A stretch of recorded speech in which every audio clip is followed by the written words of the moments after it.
Acuña Matata. What a wonderful card. I hope that this song does not get copyrighted because it's Disney and they will me over completely.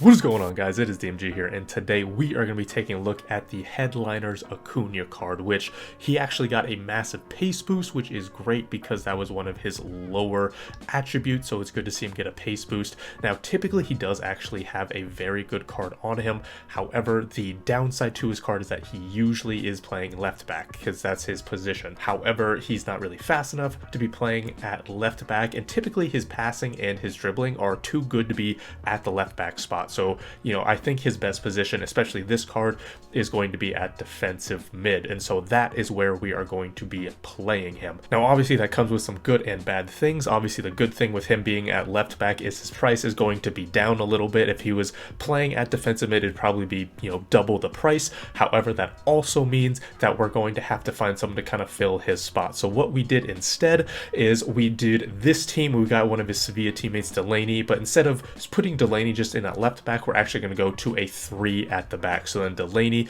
Koundé, and Bastoni are going to be at center back, Acuña, Tonali at the defensive mid spots, and then Cuadrado, Chiesa on the wings, and then the rest of the guys up top. So looking at this card, like I mentioned, he did get a very good pace boost. He's up to 86 pace. He has some decent enough shooting, at least in terms of long shots and shot power, which is really nice to see. He's got some decent passing. He's got some good dribbling. With an anchor, he goes to above 90 defending. In fact, he goes to 99 stand tackle, above 90 in like the important defensive attributes, which is great. He goes to 95 strength. He goes to above 90 pace.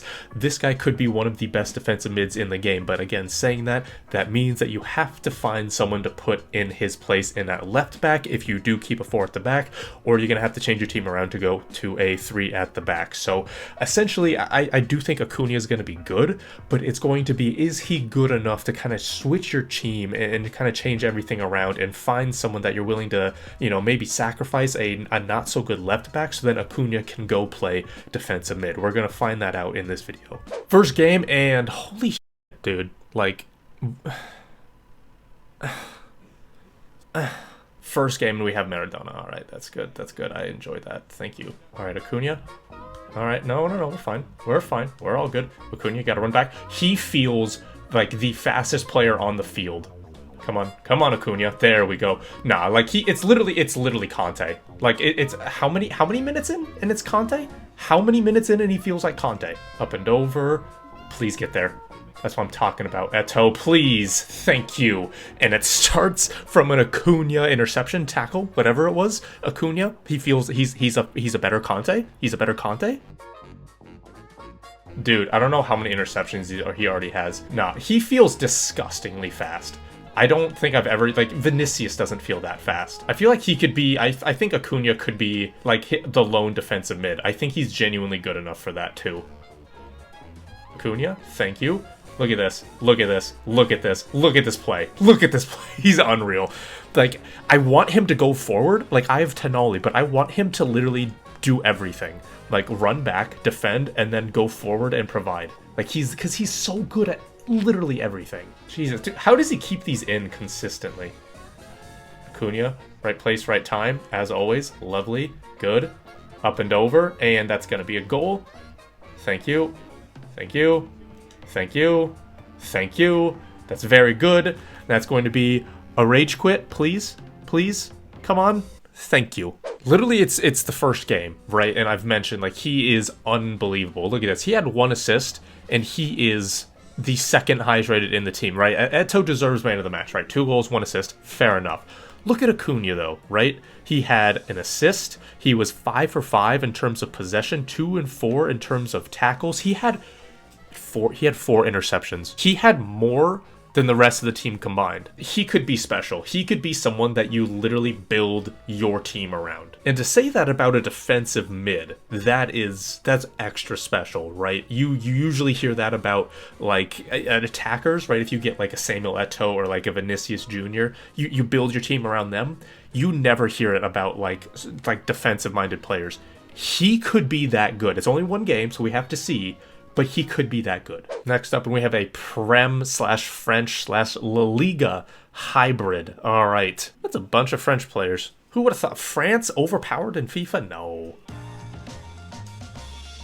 Nah, dude, that burst of pace is disgusting.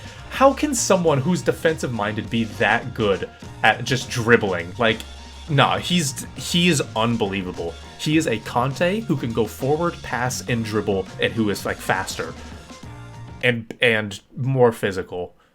And arguably better work rates. And taller. Oh my god, nah, see, he has a stocky body type, so he can just bully, like, almost anyone off the ball. Fekir? Oh, that's just not right. That was supposed to go to Fekir, but it does not matter. Thank you very much. All starting from an Acuña interception. Acuña, right spot. Fekir, wide open. What a pass! See, that's what I mean. Like, Acuña has some very good attack positioning, right? His finishing's not the best, obviously, but all of his other shooting stats are actually pretty decent. For someone who has a stocky body type and someone who I didn't even upgrade their shooting with, he's got an insane amount of dribbling. Acuña's there. How do you, like, see, how do you still have this? How do you still have the ball that Eto's throwing that in? Oh my god. Like, that's a disgusting pass from Chiesa. How do I still have it? How do I still have it? That's kind of gross that I do. Chiesa's going on a run. Tonali goes on a run himself. Quadra. Nah.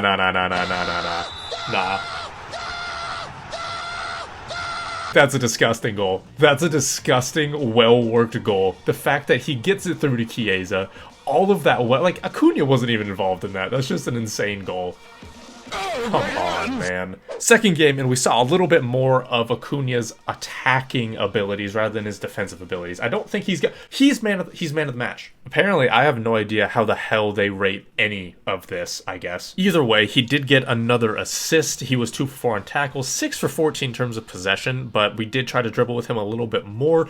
Nevertheless, it wasn't great. I mean, you could see his dribble success rate was 75% out of 24 dribbles, which was not very good, but he did actually get a lot more interceptions in this half, which was great. Last game, and we have that Naby Keita of all players. The new showdown cards are just garbage, and yet, I mean, I don't know, maybe he's a Liverpool fan. Who knows?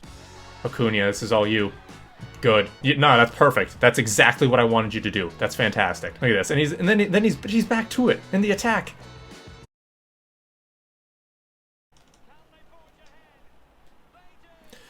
Yeah, that's a really bad goal. I'm not even gonna lie. That's a really bad goal. But you know what? Acuña with his passing. Did you see how he slotted that in? That's the most assisted pass that I have ever that I've ever benefited from. I'm not even gonna lie. That was horrible. So it looks like Acuña is has the game on his side. You have so many players back, my dude.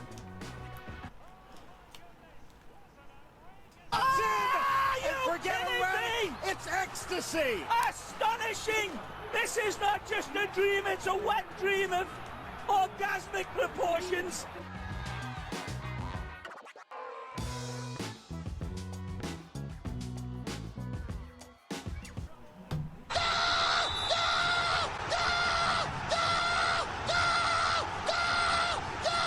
This is genuinely some of the most unbelievable play that I've ever seen from a defensive mid. He has to be, like, the best defensive mid in the game. Like, surely.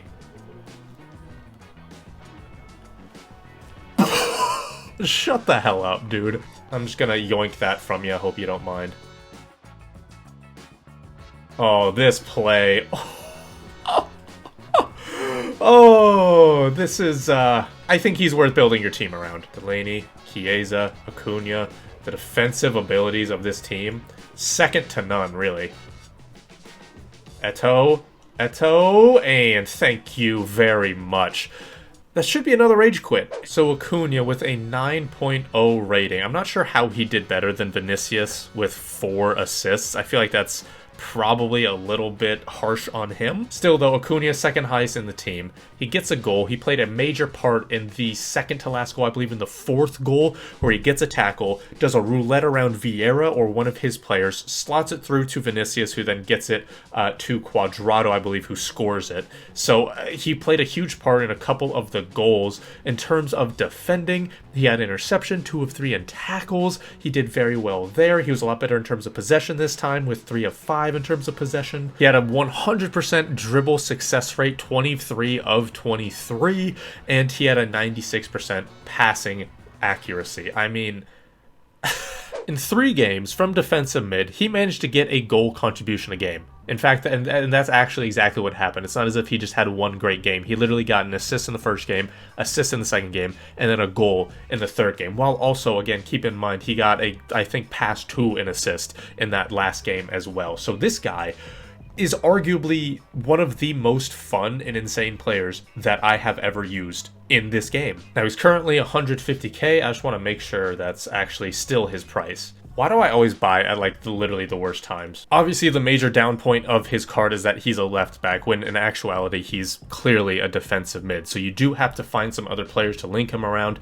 I mean, a 3 at the back is obviously an easy thing to do, because you can just get Delaney, and then you can use, obviously Acuña at defensive mid. So if you do want to do a 4 at the back, it's going to be a little bit harder. You might have to get someone like Marcos Llorente and just play him at left back, but I think it's genuinely worth it in that regard. So that is going to do it for this video, guys. If you want me to review any other players, just let me know and I'll try to get that done for you guys. But like I said, that is going to be it. Thank you guys so much for watching. This has been DMG.